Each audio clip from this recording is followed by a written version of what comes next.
I'm Seán, and this is the MP3.WAV Podcast. Today, I'm joined by one of the globe's most important choirs at all. Just fully, like, is that too much? It was, but we love it. It's true. Yeah. Like, we'll get into exactly why. But yeah, today I'm joined by the lovely Nat and Harrsn of House Gospel Choir.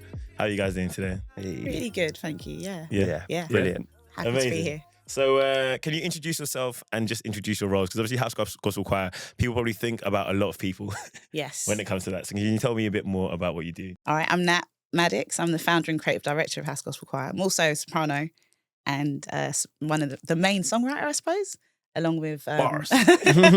for a lot of our material. Lizzie's the other one that works a lot on our songs. She's not here with us today, but Yeah. that's what I do. I started the choir in 2014. Yeah, 2014. And 11 years later, here we are. Amazing. Yeah. I'm Harrsn. I am the musical director of House Gospel Choir, sometimes tenor, DJ. So basically responsible for all the live show, set up, set list, all of that. Play keys as well. And recently a bit of A&R as well. I was waiting. Flowers. Yes. Okay, so we're going to talk about the new album and all that kind of stuff moving forward. But since you mentioned Glastonbury and the start of House Gospel Choir in 2014, the debut of it in 2014 at Glasgow, that's obviously already a huge thing, right? Like that's already like, wow. Like starting from the top, now we're here. Yeah. Can you tell me a bit more about the years prior and how that kind of like, what inspired and how did you come up with it, and like how did you end up debuting at a prestigious place like Glasgow?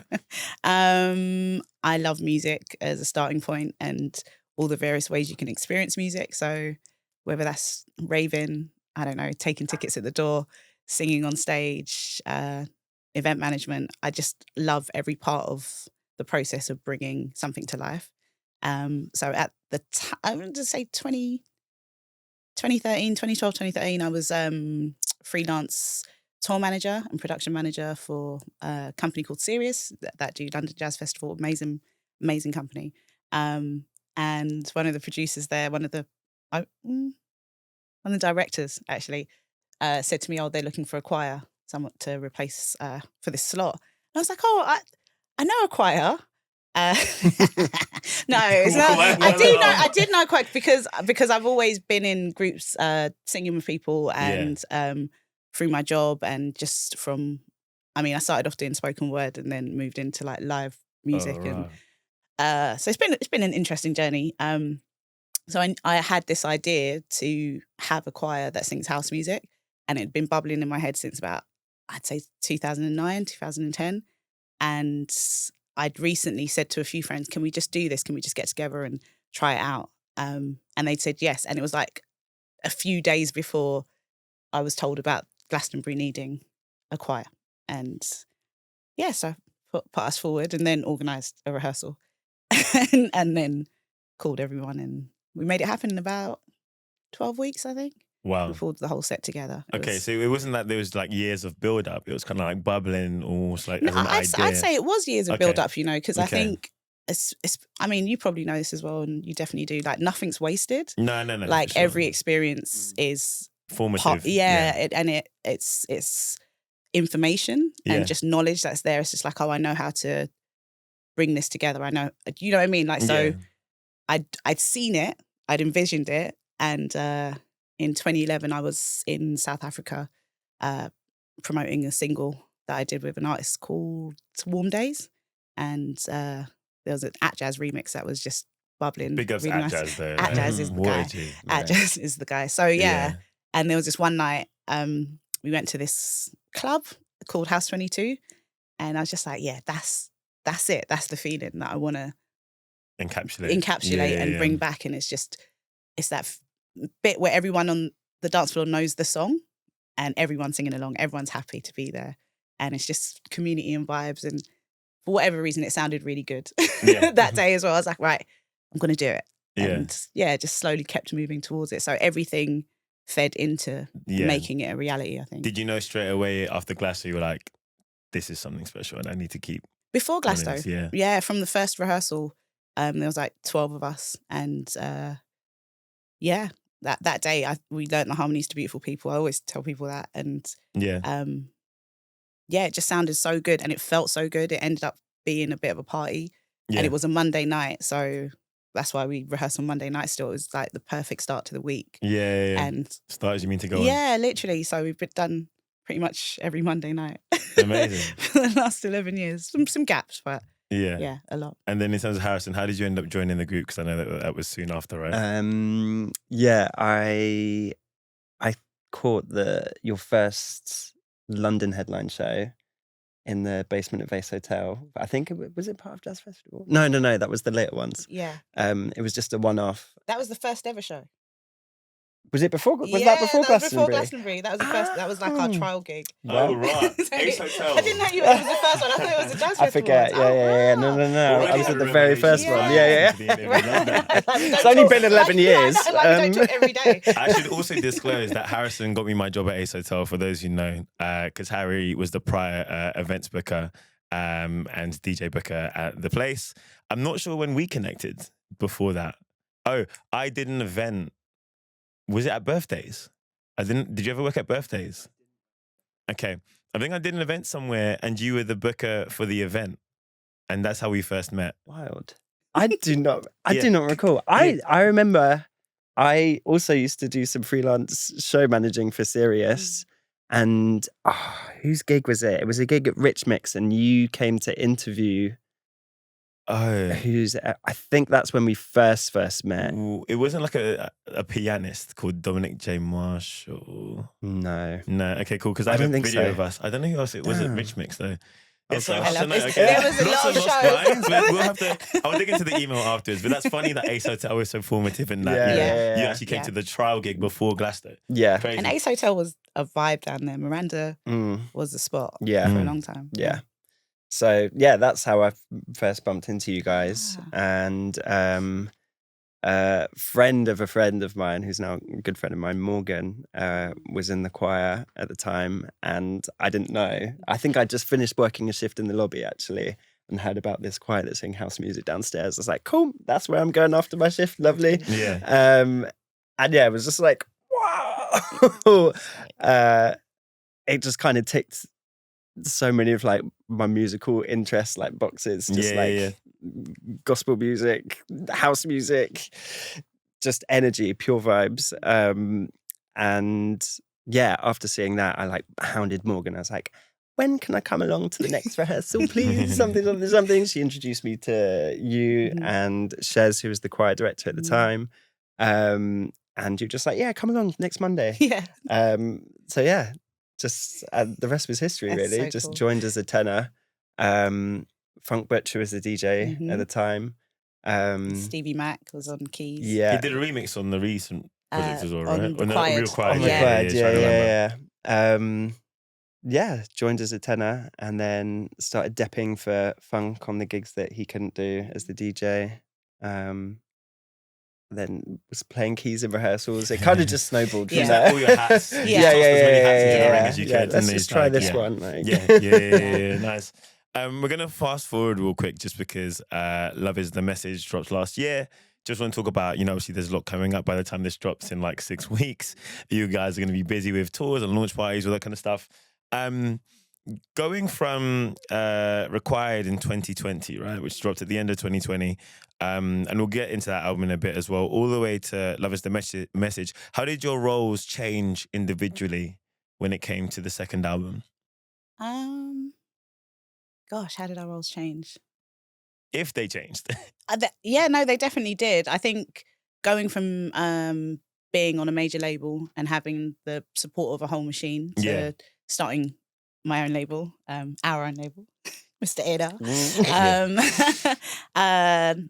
That was a shift, but I think we'd done so many features and released music on so many other labels. At some point I was just like, I think I might be able to do this. Yeah. And that's no disrespect to, it's not like, oh, that looks easy. It's not easy. It's not easy. Mm-hmm. It's really not. But I think my mind shifted from, I'm here to manage community and express my music in this way to, okay, let me figure out how to get it out into the world as well.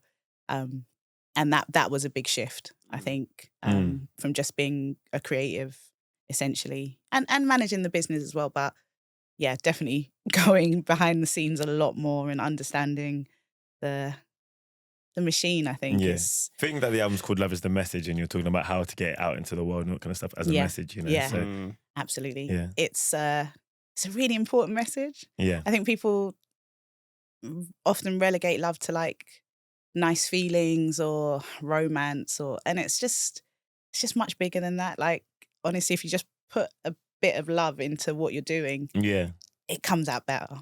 And if you can get some love back once you've shared it, you know what I mean? It's it's a when really, you move really with love, it's a different way to it's a totally different exist. thing, you know? Yeah. And we get not a lot of flack, but obviously we're a gospel choir, and although we're not faith specific, and we're not affiliated with any church, and there's all denominations and people that don't necessarily have a clear faith, that sing with us, but I understand God to be love, you know? So I just think that's a message. You know, that's a message we need to get out there. Like, we have to believe in something a bit bigger than us. Because this world is a bit crazy. Especially the way we see it now, you know. Our parents used to tell us, like, we're in the end times, da-da-da. Exactly. And now... It was the rapture the other day. Did you see all the rapture talk the other day? No way. Oh, you guys missed that. I mean, I don't think it really happened, but... Okay. Oh, sorry, about the Tuesday thing. Yeah. That was wild. So, yeah, no. I was like, I missed it. We're safe.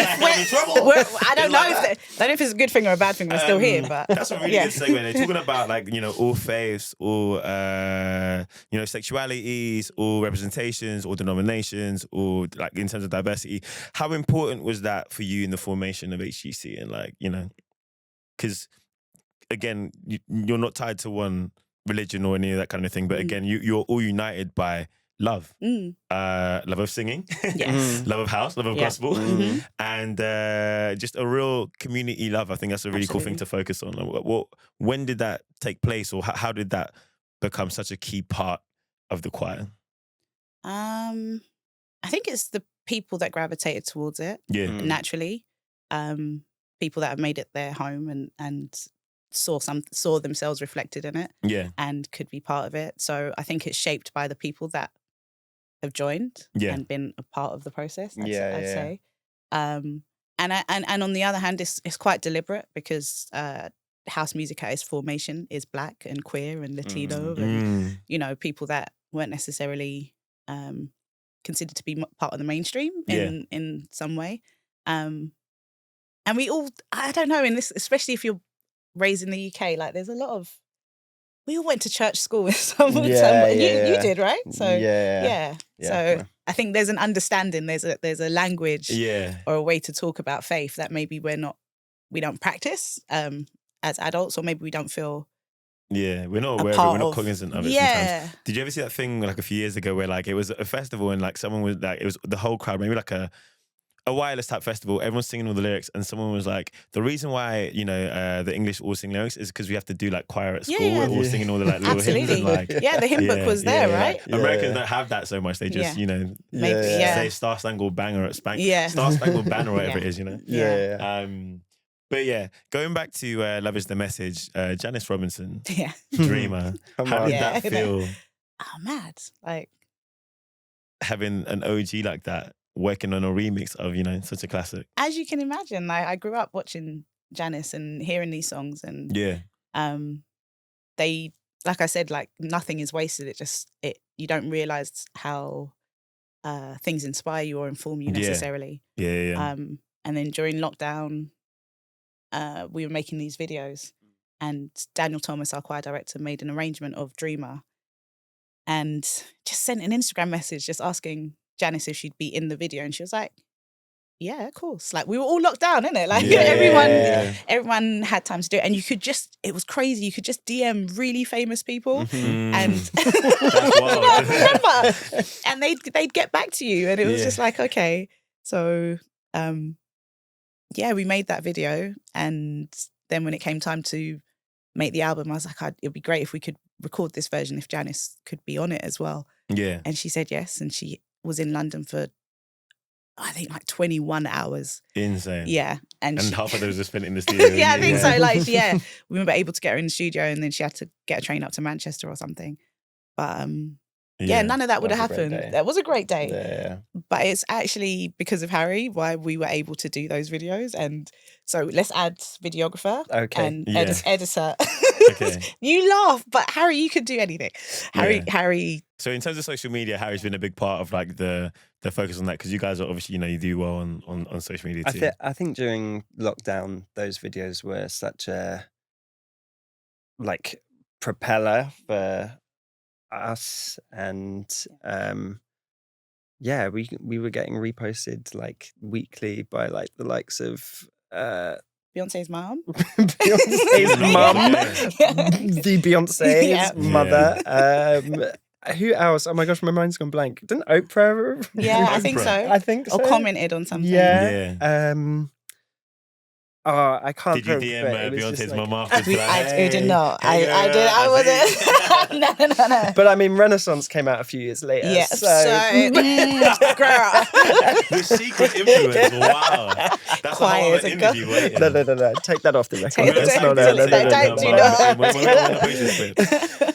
Yeah. Yeah. So I think it was just. Well, it doesn't need to be said, but such a weird time that I think it just really connected with people, just seeing like a group of people together. Oh, so, like, and it wasn't like, it was current, it was happening. Like this was filmed the other day. And it's good ass music too. It was good music. And a lot of renditions of songs that they know, but with more vibes. Yeah. Roy Davis Jr. Yes. Remixed Gabriel as well. How was that? Like, because again, you're working with the legends behind their own songs, you know? Yeah. Sometimes you just have to ask the question.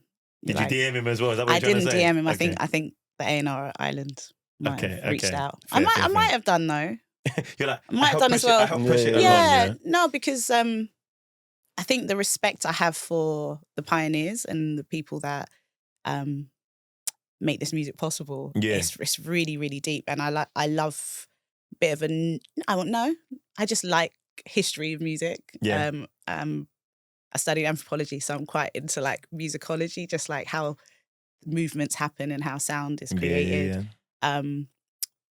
So I love the history of the music. And I think we always try and be really respectful when we're covering songs, because it is essentially a DJ set of well-known songs but sung by a gospel choir. And DJs don't always have to have that reverence, but you're singing covers, so reach out to the artist, like just make them aware of it. When we did Optimistic, we let Anne Nesby and Jam and Lewis know that we were doing it. I don't know if they've heard it. I think they have. But being respectful and just reaching out to people, and when you're covering their music or trying to get the original producers to work on it is great. Wookie was the first that said yes, and he reproduced Big Battle. Wookie, man. And Harry organised all the strings on that. It wasn't just me. No, it was I was in the Ayana. session. Ayana Witter-Johnson is a brilliant session. But no, didn't you specialise in that at uni? Wasn't it one of your arrangements? That was one of my just slowly pulling out I all forgot of about that hat, I haven't worn that one in a little minute. It's a little dusty now. Yeah, string arrangement, orchestras. It was Ayana's arrangement. I think I just like tweaked a chord at the end. Ayana's a G. Yeah. And what is the name of the label? Swear Down. Swear Down. Oh, sorry, because I've seen it. Okay, cool. I didn't realise that was your label. Swear Down is the label. That's really cool. Yeah. So you're going up for the special release. Is it called Love Is Still the Message? Love Is the Message, special edition. Okay, because Love Is Still the Message is the tour. Yeah. All right, cool. So, okay, cool. So, special edition, how did you select the artist that you wanted to remix and work with on that? I think we had like a dreaming session back in January or something. Just sat down like, okay, how about we do this and this and this? And we're just like throwing everything at the wall kind of thing. Yeah. So I had this long list of people that we wanted to approach. And it was just a mix of emailing, DMing from the HTC. Because why not? And for me, my main prerogative was to get a really good UK representation, because yes, flowers to the US, the birthplace of house music. Absolutely. But Yeah. also there's just so many sick remixers, producers, artists that work that are operating that like dance music sphere here. Yeah. And House Gospel Choir as a London-based artist, like I think we can really. We're just better together. Do you know what I mean? Yeah, Love is the absolutely. message. Yeah, like, absolutely. let's just Yeah. Just add that to everything. Yeah. It's the Like, spice, yeah, sorbet. exactly. Especially as former event curator for Ace Hotel, because you know Aphrodite and all these kind of events, like representing the eclectic melting pot that London is, was already part of your role and things that you've done before. Yeah. So it makes sense that it carries forward in what you do. Yeah. Especially being an eclectic, tastemaker yourself. Do you have a favorite remix from the project or favorite remix ever for an HDC song? That's really unfair. No. No. Oh, Do you have that's a a really favourite? good answer. Yeah, just no. If I open it to top 3, do you feel more comfortable answering it so you could give a few more people their flowers? I think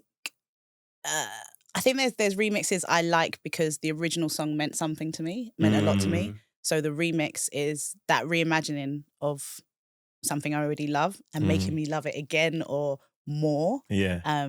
Like That's been a really nice feeling. She's trying to get through it I without saying know, anything. I know. Yeah. Shall Not Be Moved by Ezel is Yeah. probably, that's up there because that song really means a lot to me. One from you, Harry? Mine changes. Yeah. So I'm going to be very diplomatic here. Yeah. It's drop 2 or 3. From this project, probably it's between Charisi and Haruna's remix of Good God. Yeah. Oh my gosh.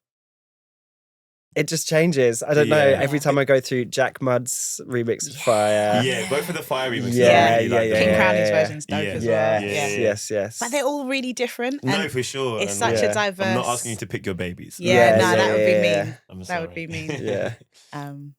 So yeah, speaking on the state of things today, we talked about it a little bit in terms of the need for unity and representation, all that kind of stuff. Where do you see gospel music and its role in 2025? Gospel music. You can take that as you want to take it. Yeah, I think the sentiment of love, togetherness, unity, peace is needed more than ever. Yeah. I think, and how artists choose to express that in their music is really, really important.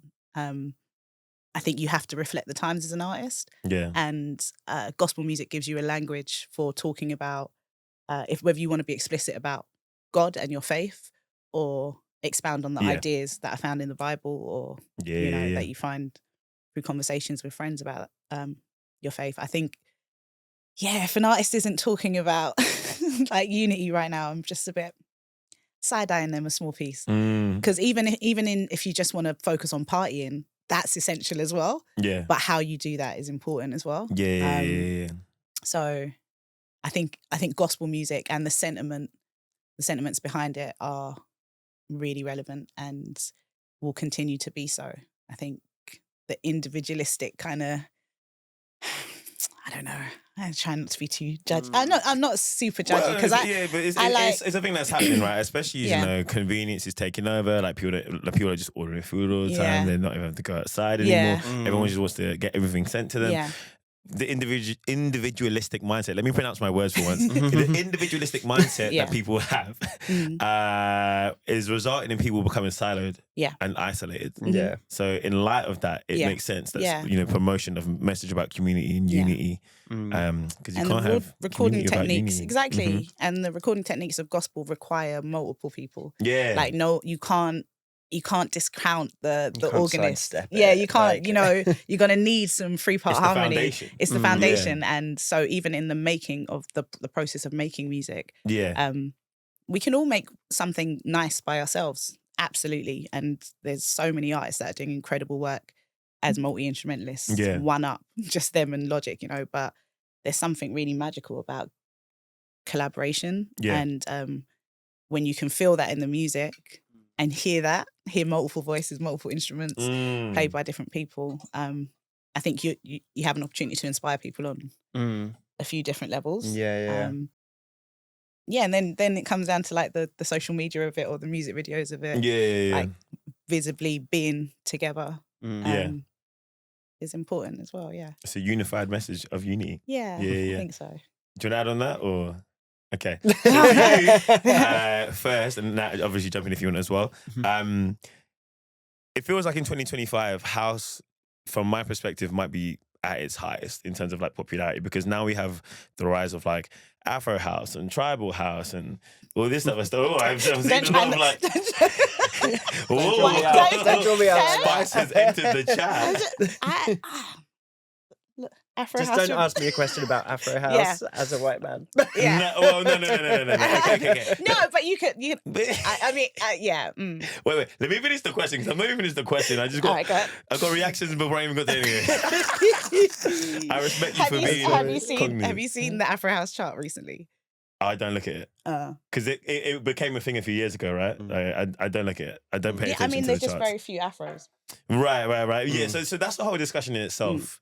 And maybe we don't need to go there right now. That's why we love it. No. That was just because it is a great discussion. Maybe we will go there. But just in terms of tech house and all that kind of stuff, in terms of all forms of house, yes.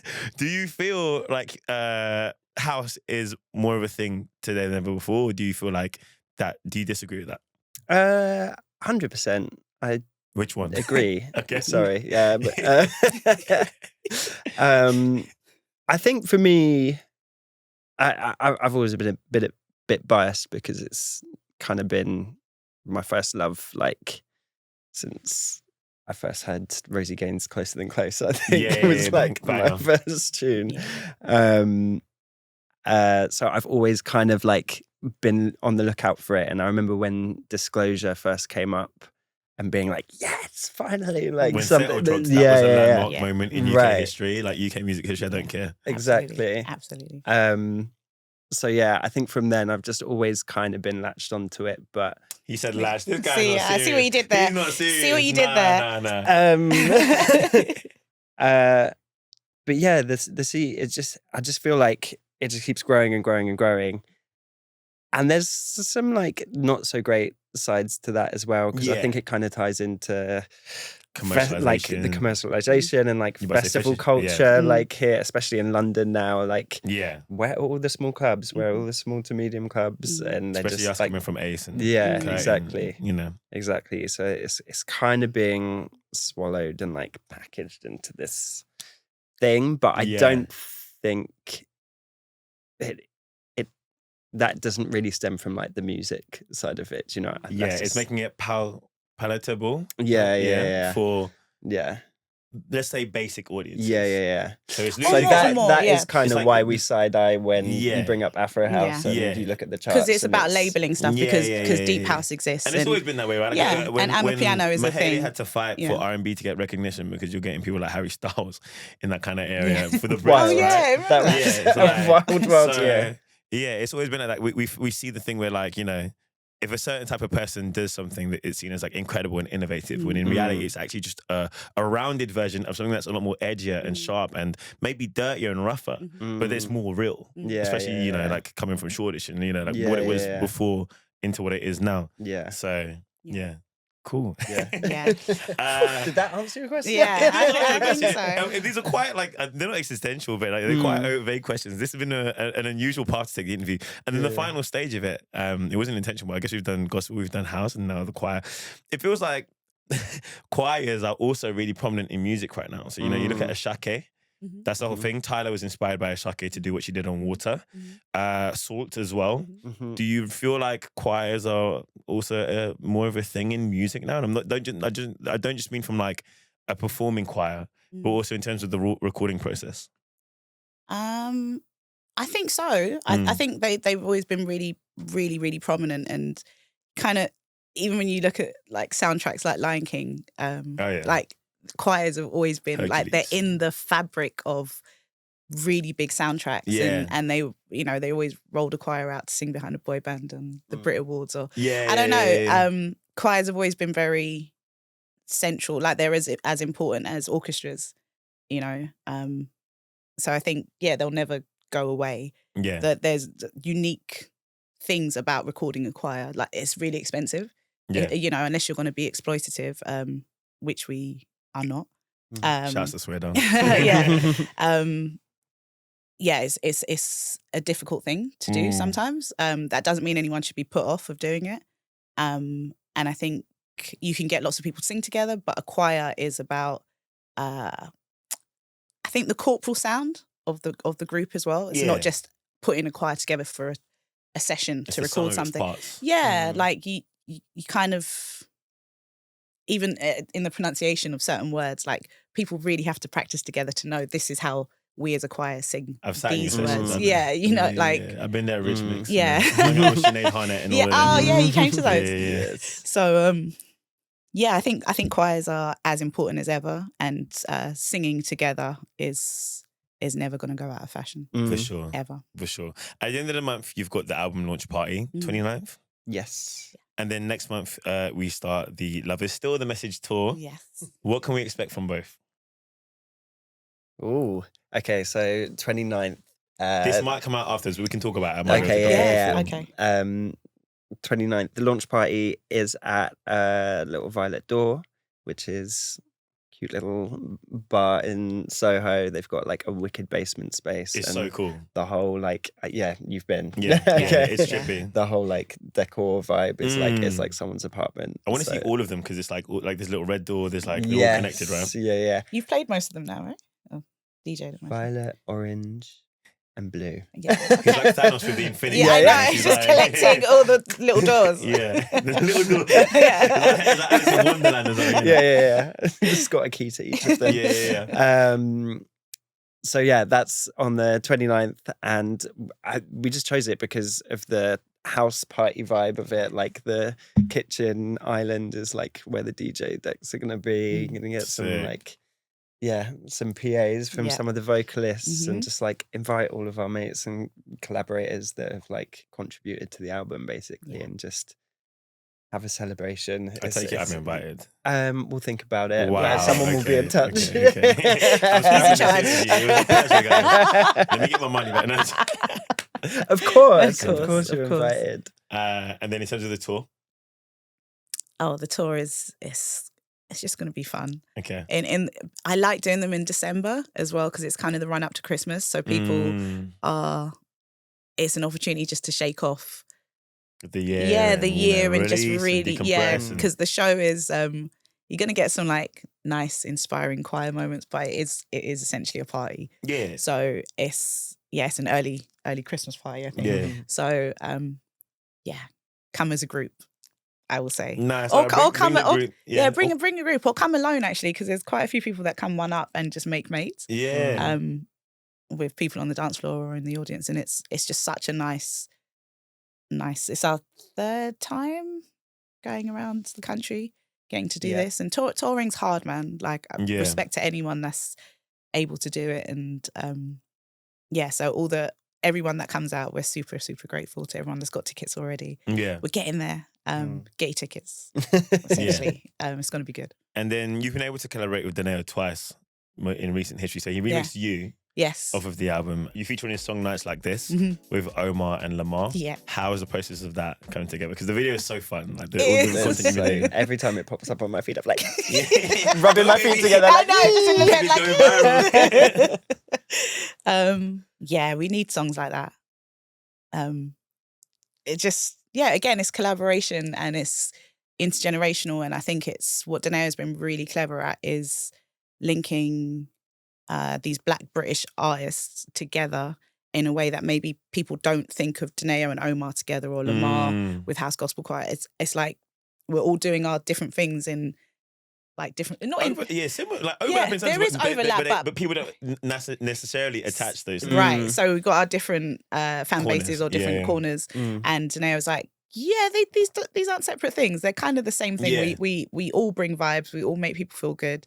Let's come together and create a tune that amplifies that message of good vibes. Because if there's one thing British people know how to do, is have a party. Like seriously. Seriously. And Donae'o knows how to start a party. So he knew what he was doing. Amazing. So going back all the way to the beginning, how did you guys first get into music? And like, was it a thing where like, obviously there's always the story of my parents showed me this, or my next of kin showed me that.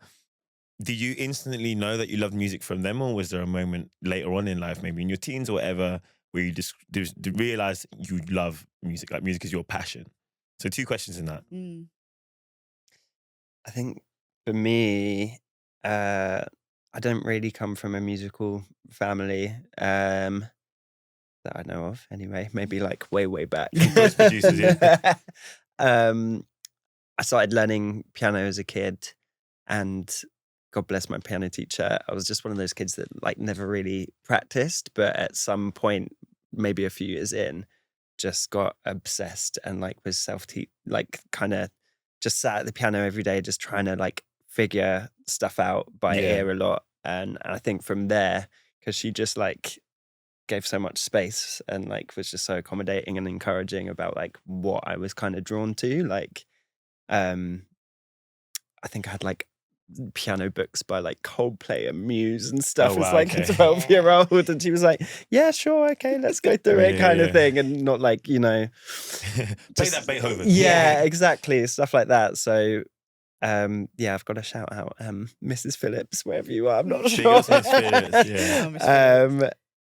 And yeah, I think from that moment it was just like always only ever going to be music for me. I didn't really have anything that I latched. Oh, there we go, that word again. Sam Smith. We do actually do a version of Latch that Harry was instrumental in doing the vocal arrangement for as well. So yeah, and plays It makes sense. and plays the keys on. That arpeggio is really hard to play, right? Is arpeggio the right word? Yeah. Yeah. I think that was Dion on the album recording. Don't worry about it. Yeah, it's I'm pretty okay. sure you taught him how to Yeah, do it, I taught him how to do Yeah. That's We'll the say bit I'm that. talking about. All right, Dion, sorry. That was and from there getting into music, I did music at uni. From graduating, just started working at Ace Hotel as a waiter. I was like, oh, is there any spots to DJ, please? And then they started booking me as a DJ. And then what happened? I left to go freelance. And then a year later, they hit me up and were like, do you want to do the bookings for Miranda? Yeah. I was like, yeah, let's go. Yeah. And that's kind of in a nutshell. Did you know that you were into music from your beginning? Who put you on from early, or was there a later spark where you were like, this is my thing for me? Yeah, always loved music. My family's Jamaican, so there was always music playing. Yeah. And my brothers and sister were all into very different things. So our house was a bit like, you could hear Spandau Ballet in Level 42, or some drum and bass, or Terence Trent D'Arby. Like it was like all of that going on. Then my mum would kind of cut through with some Jim Reeves or some Lovers Rock. So our house always had something going on. And I just one day, I think I just started. It sounds so dumb, right? So I went to Pentecostal Sunday school. Yeah, and I just liked singing the songs. Like I just liked singing church songs. Yeah, more than it, because they were the songs that they taught me, right? So is there a song that stands out to you from them days where you're like, that's the one? It's not cool. It's but please. There's quite a few. I like primary school bangers. Like that's my thing. We need the HCC kids pop. Don't draw me out. Like Shine Jesus Shine, Colours of Day. There is a flag flying high from the castle of my heart. He's coming. Yeah. Father Abraham. Wow. These are my bangers on bangers. Bangers on bangers. So, and then one day I was in the bedroom singing by myself, and I was like, oh, quite like, I don't know if I heard the sound as much as I liked how it felt. I remember just being like, oh, that feels nice. And it just had this feeling of almost giving myself a hug. It sounds so like sad, but that's how it felt. It's very beautiful. It's just, It's kind of the power of gospel, but also music as a whole. Yeah, that's it. And then they made the terrible mistake of getting me a Walkman for Christmas. And then I could have my own music. Yeah. So because there's so many people in my house, it was just my chance to have my own, what I'd chosen. And then Mariah Carey and Whitney Houston, Okay. and just anything I could nick from my aunts and uncles was just my soundtrack. And I don't think I ever really. I didn't mind how things sounded. I just cared about how things felt. Yeah. And then when you start going to functions and family parties and stuff, I just liked bass. I'd just stand next to the bass bin and just be like, oh, do, do, do, do, do, do, do, do, do. It's just, it makes me happy. Yeah. Just like, so it's like, it's all, I think it's all vibration for me. Yeah. And so when the vibe is right, so I can't say it was like a particular moment. Again, you talked about how everything feeds into Yeah. the path and the Yeah, journey. So definitely. like that completely makes sense. Just feel it. I feel it. And yeah, there's like a science to it as well. I don't remember the full details, but did you see Tim? What's his name? Tim Garcia. You know him? Yeah, the guy who yeah. runs for Condo Music. Yeah. He interviewed someone who was talking about the importance of bass. Yes, yeah, And I did what's the see full that. thing, but Send me this, we please. need to send you that. Yeah, It's proper please, interesting. Like please. we're like low-key viral because Yeah. like everyone can relate to it. Okay, good. I love that. Going back to Rechoired in 2020, listening back to it, obviously I was telling you earlier, I got like kind of taken back to, them days at Red Rooster, Yes. performing at Definitely. Coglino's because you were in LA, I think. Yeah. We got nice with the Uniqlo and the Converse. Oh, yeah. Yeah, what are some of your favourite places to perform So at? what Seán is referencing here is that he's also been our DJ Yes. at various points. Interim, Interim As the DJ others. at various points. And we Yeah. used to do a weekly gospel brunch, house gospel brunch at Red Rooster. Thank you for adding context because I'm just out Yeah, here no, spitting I know. And like information, people yeah. just be watching.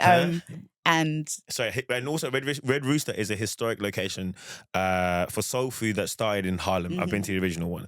And then they opened one in Shoreditch as part of the Curtin Hotel, Yes. which has now since closed and is now a Virgin Hotel. yeah, I think So so. yeah. Yeah, but So much we designed lore. the we designed the brunch to be kind of like a bit of a hangover brunch in a way. So it was like the party doesn't have to stop with Yeah. like, so many people come into London on a Saturday night. It was so interactive. Yeah, It was like, it was. And people were still ready to just rave and party. Yeah. So DJs provided the beats, the choir sang, we had keys, and it was basically our version of church Yeah. with some fried chicken and The food was good as well. Yeah, and lots of hungover people, but it was so good. Yeah. We have started doing them again at Soul Mama in Stratford. I don't think I've been there. No, yeah, but it's been open. I think it's about a year now. Yeah. Yeah, so we've done a few, and it's really fun. Yeah. It's still really fun. Yeah. It's not quite the same as Red Rooster, Yeah. but the food is great too. Okay. Really, really Soul good. Mama. Soul Mama in Stratford. Get yourself down. Yeah. I'm joking. No, seriously, yeah. Yeah. Yeah. Sorry, what were your favourite places to play at was actually the question Oh. that came out of that. I was just shouting out our history. So what's some of your places your favourite places that you've played at? Obviously Glastonbury 2014 for you is like, the beginning, And but 2017. We've done Glastonbury a few times. I was gonna say, yeah. We've been really blessed with that. Was it 2017? 17, 18?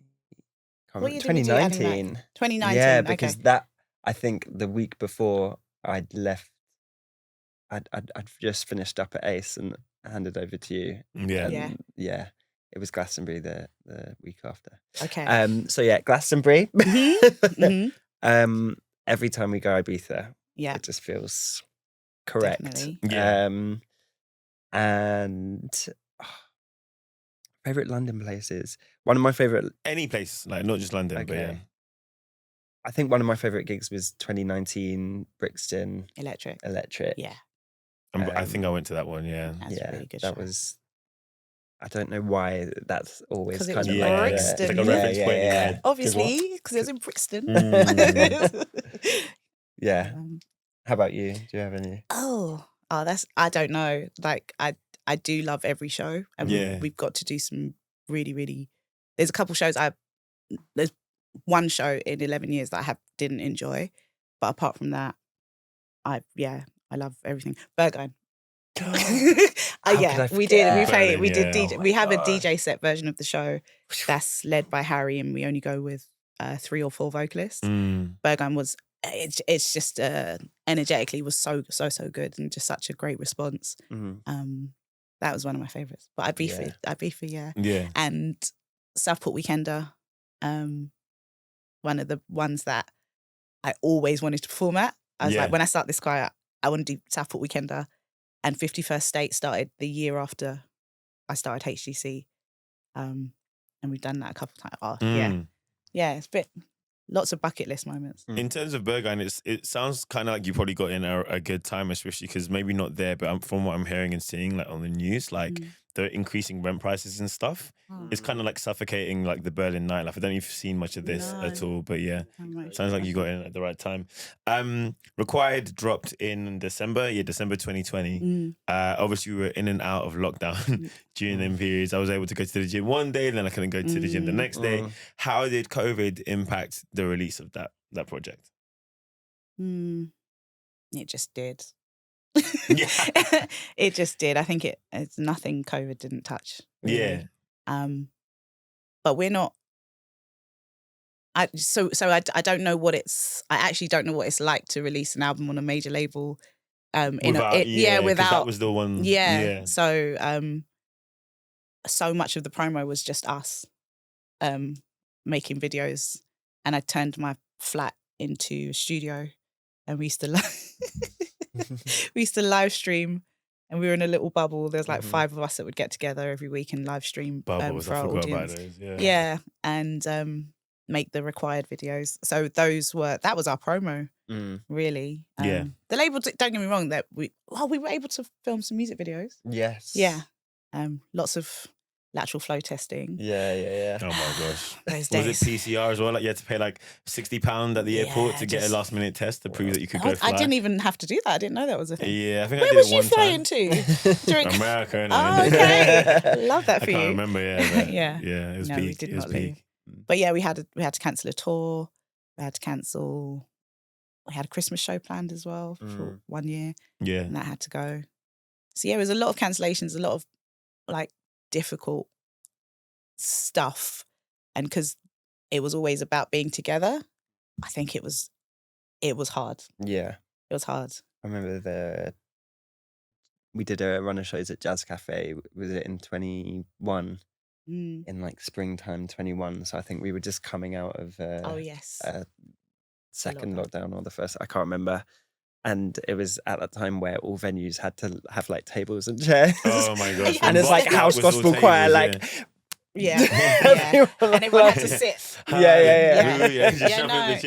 I think a few people got up to dance and the security were like, you need to sit down. Yeah. COVID is here. Yeah. You need to be sitting underneath the vicinity, like whatever. the COVID cloud above us. Yeah. It was so strange. Yeah.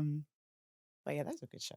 Yeah. So it was 2021 when you did the Diary of a CEO live tour that I also featured on a few parts. Yeah. How was that process of doing that and working with Stephen, and then also the idea of like fusing songs that you're not really programmed before together, right? Because there's like random songs by Kanye and like all this kind of stuff too. Some sick blends in that. Yeah. In that set, I remember. Yeah. That was a really fun experience. Stephen's very cool.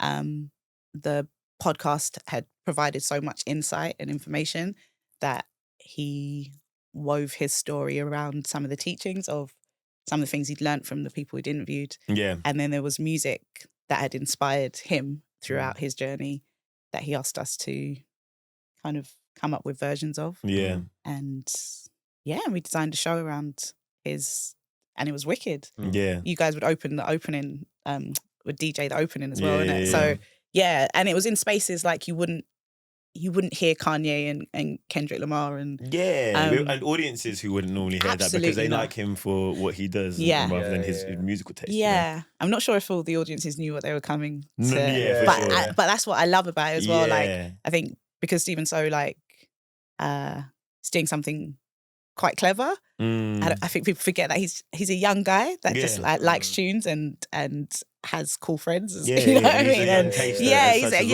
And he's a bit of a tastemaker in his own way as well. So it was cool, man. Got to play Palladium and venues we'd never thought we'd see. With a 30-strong choir. Yeah. And it was wicked. You did a lot of those vocal arrangements as well, didn't you? With Ace. I did like the mashup-y ones. Yeah. What was your favourite mashups from that? Crazy, Niles Barkley, and was that into Can't Tell Me Nothing? Can't Tell Me Nothing. That's what it is. It's what you don't expect to hear from a choir. Yeah. So, whoa, it was sick. It was sick. Oh, what was the one at the end as well? let's have a toast for the Douchebag. douchebag. Singing that. Runaway. Yeah, Runaway, yeah. I was just Three-part. Three-part harmony. Assholes. Assholes. Yeah, that was. Sorry, we need more. Yeah, it was. It was. It's not arseholes. It's assholes. Yeah. And then a year later, I think your cover of I Was Made for Loving You Yes. with Nile Rodgers and Oliver Heldens Yeah. went viral. How was that process as well? Really cool. It's funny. I was like, we're going to get to meet Nile Rodgers and Oliver Heldens. We didn't. Okay. We just made the arrangements and, everything got sent around, and I didn't even know Nile Rodgers was the person playing guitar on it until they sent me the release details. I was like, shit, we're on a song with Nile Rodgers. That's wild. It feels like you guys have to somehow eventually one day. No. Yeah. And then I can't remember if it was before it came out or after. We got there was a taxi company that was making this promo, and they, do you remember? Yeah. They asked us to do a jam session with Nile Rodgers and Chic at, was it Abbey Road? Or no, Angel Studios. I remember. So that's how we met. That's how we met Nile. We got Okay, to so do you a jam met him, session. yeah. There's a really cool little advert. It's been a very interesting 11 years. Stuff just Is that on happened. YouTube, the advert? Yeah. Okay. For sure. Are you going to show me that afterwards? Yeah. I'll put it in there. Yeah. It was a really good day. Cool. So obviously, like you said, it's been an interesting 11 years. What's a time for both of you relating to HCC where you've had to rely on faith?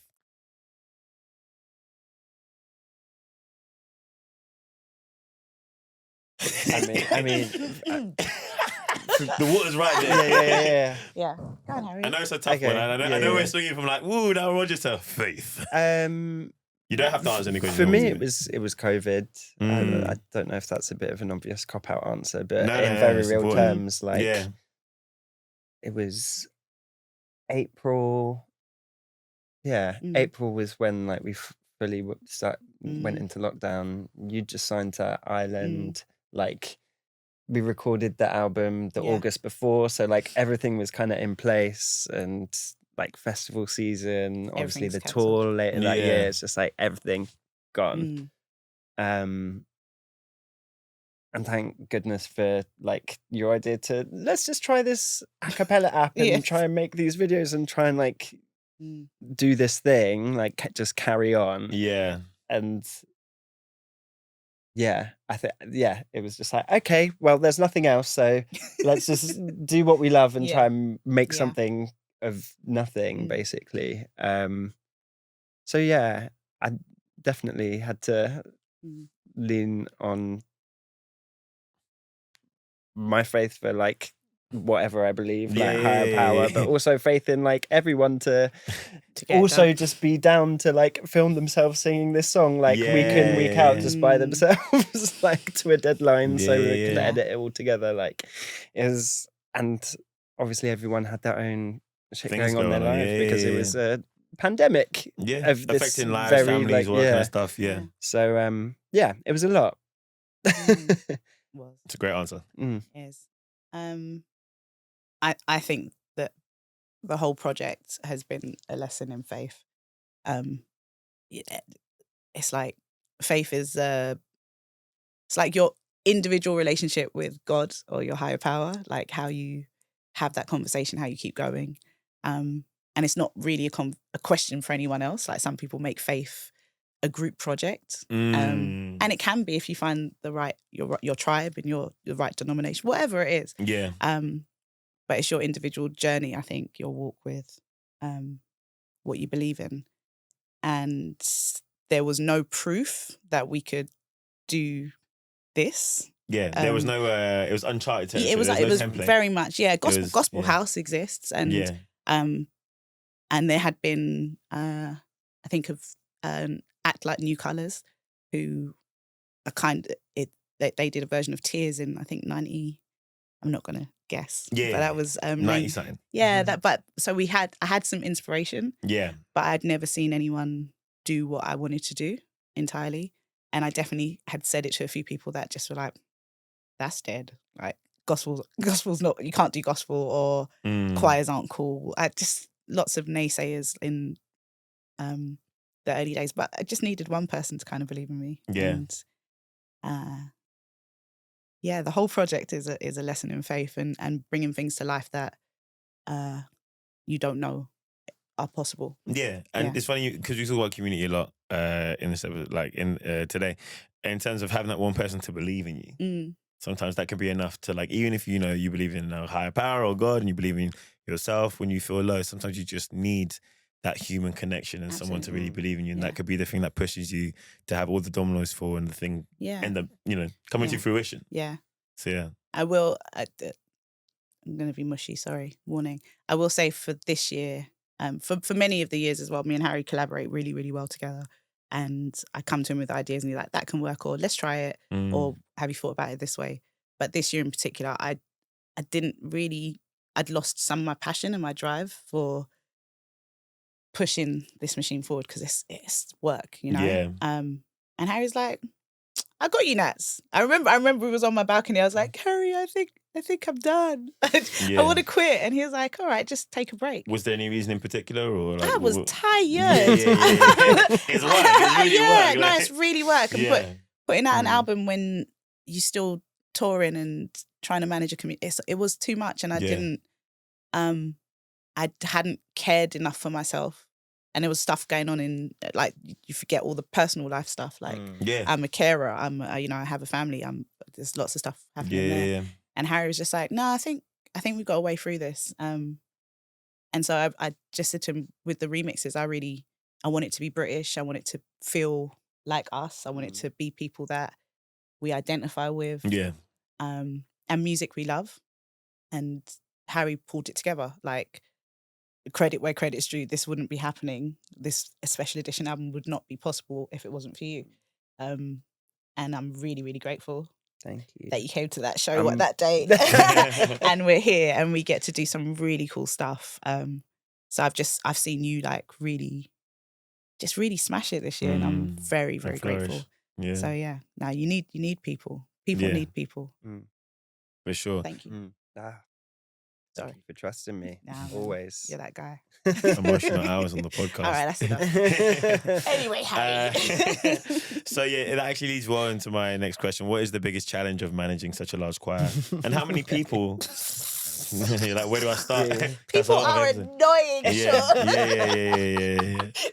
I was just gonna have a tantrum. No, there's so many personalities, isn't it? Yeah, and managing all that, I guess, like, because at any time it can become like around 30 people, right? Like, you have like 30, but in terms of the whole thing, do you have a number? Do we just spitball? Like, yeah, we've trained about 400 vocalists over the years. Yeah. And various iterations of how the performing choir works. Yeah. So we've gotten to know a lot of people, and I care about everyone. I love seeing people get better. Like, I'm gassed. Like, you know, like when you build a muscle and you're just you're stronger than you were last week. Seeing that in people it really, really lights me up. But that you have to know people. You have to get to know people, and it can be quite heavy. Yeah. Heavy. Like a process, but when it's good, it's the best feeling in the world. Because people aren't just like turning up; they're like bringing everything they have with them. So it can be quite a deep, like, emotional process. I think, like, bringing everyone together in a room. It's like, okay, not everyone's going to be in the mood to show up week on week, but like, it's a commitment they've kind of made to themselves, to each other. So, and we don't ask people to leave their shit outside. Like, it's like good vibes mostly. Yeah, you know, real vibes. Yeah, real vibes, real and vibes, authenticity is key. Yeah. So I know when something's working well because it feels like it's working well, and if everyone can be their true selves and be honest, that should be conducive. You're gonna get a better sound. You're gonna get a better show. Yeah, but that is a responsibility when you encourage people to be themselves and be open. Yeah, and I never want to get it wrong. Like, I don't want to. And it's a lot of people come vulnerable, like, and they may not be comfortable being vulnerable, right? Like, imagine they come on their first day to a rich mix or wherever you are guys, and they say one up. Yeah, like, and then you're also unlocking that Yeah. And with that, it's like they're unlocking emotions and unlocking things, even through just the process of singing in union Absolutely. with other people. So even like managing that and, you know, helping someone go through that, it must be a lot. But that's why the community is so important. Yeah. And like I've seen these lot turn up for each other. If someone ends up in hospital in A&E, like they rock up for each other. Like everyone checks in on each other, and friendships and relationships get formed. You know nothing about it. You'll just see two people in the corner, and you know that meme that's going around, like someone's crying and you're like, don't worry, I know why she's crying. Like there's a little bit of that. Like there's different levels of it. Like in this bubble. Yeah, right? exactly. So you kind of have to foster that environment as much as possible. Yeah. In order to get the best unified thing happening. And the goal is always to, whatever people are hearing or experiencing of our show, like you want them to see themselves, you want them to feel reflected in the moment. So just let your light shine, kind of. Is that one of our songs? It is. Glow, Glow, produced by Rudimental, remixed by Storm Mollison. It's a wicked. Yeah, big ups to Rudimental as well. Yeah. Sorry, that took me to another question. What are some of your favourite memories of HGC over the years? Like, obviously, I've asked you your favourite locations and stuff. Yeah. But what's some of your favourite memories? Or like one that stands out to you is like emotional. Like, obviously, you're talking about Glastonbury over the years. Yeah. Vegan. I don't want to piggyback off Bergheim, but just the way everyone just like performed in that show, and afterwards the reception we got during the show, and afterwards, like everyone was just coming up to us. Like, it was a high. It must have been crazy, especially being out there. Yeah, it was.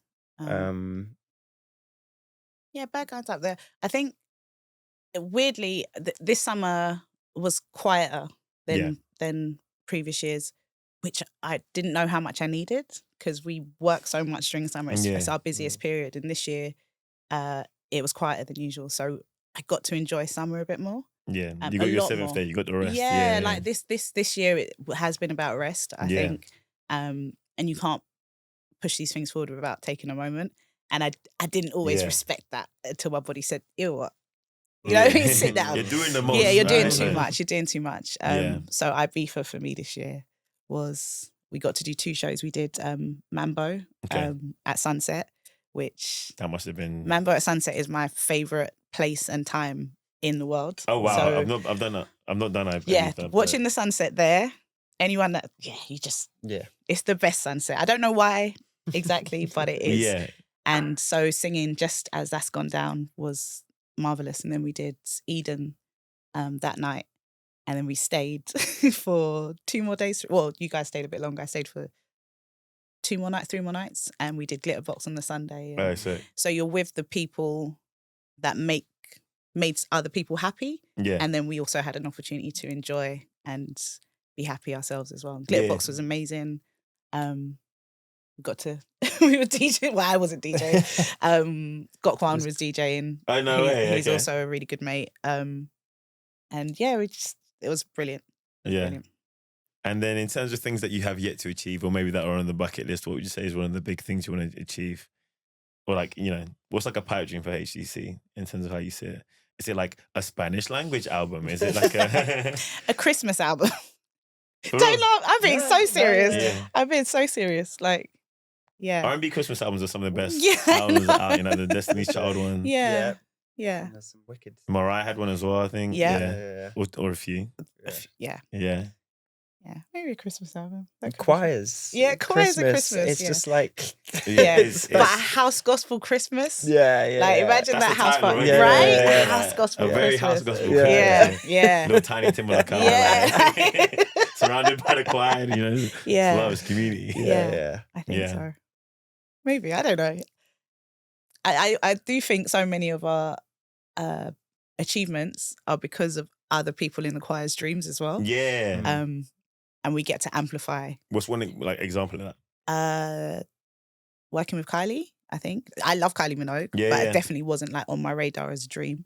And we've been blessed to work with her a few times. We're on her album. and I know whose dream it is. God, Laura. And yeah, so I think we amplify each other's dreams. So it's maybe a question for the wider choir as well. That's But what would yours be? Yeah. Ticked so much. I think some shows in the US for me. Yes, of course. Yeah. Yes. Have you yet to touch the US? Okay. Yeah. Just all the spots. Yeah. New York, Chicago. There's a space, Detroit? right? Miami? I don't know. Chicago.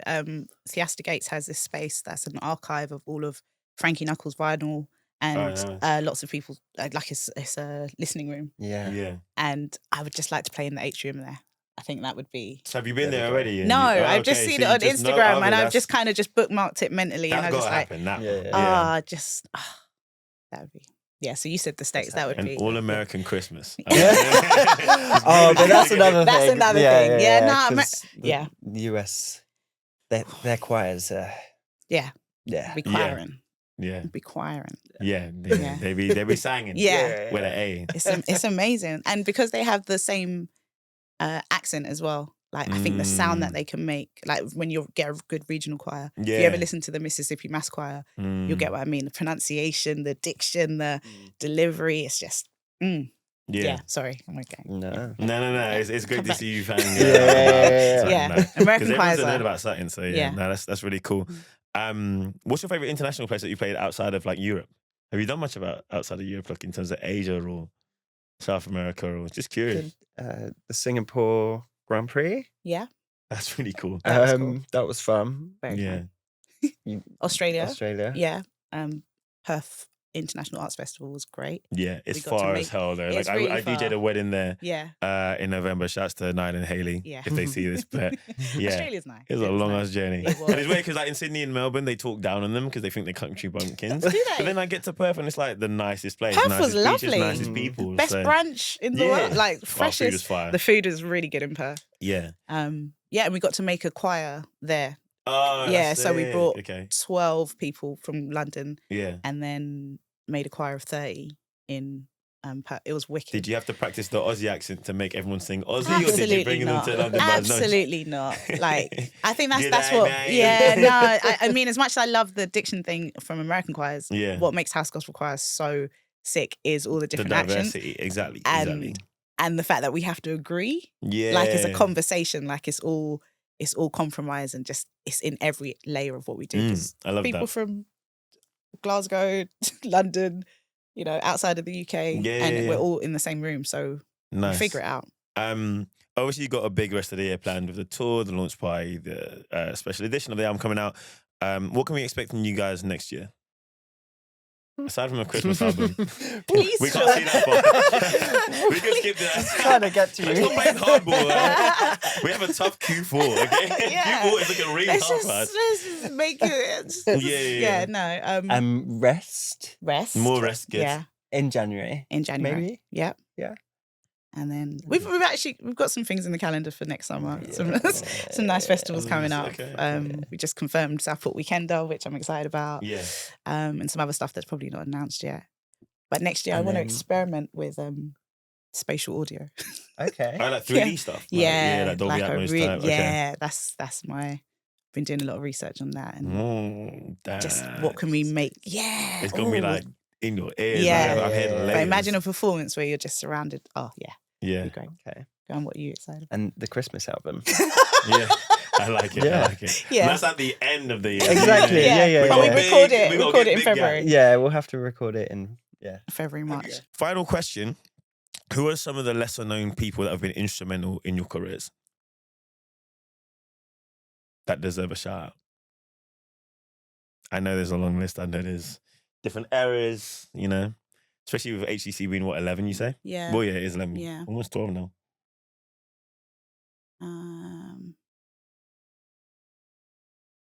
It's got to be tough for you because your whole thing is like, everything feeds into the journey. So like even from childhood. Do you know the person that came to my mind straight away is an amazing man called David Jones, who was one of the directors at Sirius, who when I told him about House Gospel Choir, he was like, yeah, all right, cool. Yeah. Yeah, that makes sense. Like, let's put... And I don't think I'd ever had that. Everything was like, shut up, Natalie, or Quit playing. Quit playing. I don't think I'd ever had someone that had the ability to make something change. Yeah. David, and Sophie Hewlett as well, who was one of the founding people that made House Gospel Choir happen, and she helped me manage for first couple of years. Yeah. And Shazar was the other person that really was like, yeah, you can do that, Maddix. I know you got this. Those three for me, but there's loads. Mrs. Dawson in year 4. She read me rolled out. Look, don't get me started. Teachers could be so instrumental. Teachers are in a good way or a bad way. Music teachers especially. Key. There's sometimes it comes from the parents, sometimes it comes from the teachers themselves. Just like expectation, or just like we want this child to learn this specific thing. It's like that's actually not the core of it. Like everyone that does music now found their passion from not necessarily that. Exactly. More often times it's not. Probably. I don't know if it's obvious. But like very, very real. Like watching me in the face. You just.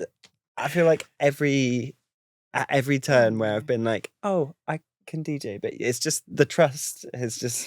Oh, you've just like held space and like opportunity and just like just give it a go. You're just that person. Oh, wow. And not just for me, for like everyone in the choir or everything you touch, everyone you work with, it's just like, let's just see. And you just like instill like some faith in people. And I think that's your superpower. And why House Gospel Choir is still a living, breathing, working thing at the moment. Even though I quit every day. Amen. We fall down, but we get up, right? Yes, come on. Exactly. Oh, of course. Yeah. Thank you. And any other artists that I've worked with for however short or long amount of time, shout out Alexander London. Yeah. Mickey Blanco. Yeah. Nice. It made me think of another question when I referenced Donae'o McClurkin. What's one song you would love to cover that you have yet to cover? And I don't know if you can say that yet because, My Joy by Quentin Harris, which is the Leela James. No. I'm a singing. We got it out of her. We can end the podcast there. It's been a pleasure, guys. This was a whole charade. This isn't even a real podcast. We just wanted to get Nat to sing. Yeah, I think that. She's like, any cameras up my head? No, but I really want to do. I've got an arrangement in my head. Okay. I look forward to that in 2026. Yeah. Okay. Covers. What are you thinking? If you're thinking of something else. No. What was I thinking? You know what? It's still there, and there is a version of it that's in that, like, but beautiful people. There is an unreleased version, and I think to release a version of that, would feel. Which beautiful people is that? Barbara Tucker. Okay. Yeah. Yeah. That would feel quite full circle, I think. Amazing. Where can people find you online in terms of individually and then with the choir, obviously? I'm at Harrsn, HARRSNNN, if on Instagram. But yeah. Sing Maddix Sing. The encouragement that I needed. Sing Maddix Sing. At Sing Maddix Sing on most things. And House Gospel Choir. And House Gospel Choir. House Gospel Choir. Okay, cool. Thank you so much to both of you for being here. Thank you. It's been such a nice conversation. Thank you. Yeah. Sweet. This is fun. Love. I was so nervous. That was really cool. Thank you, Seán. Amazing. Thank you so much.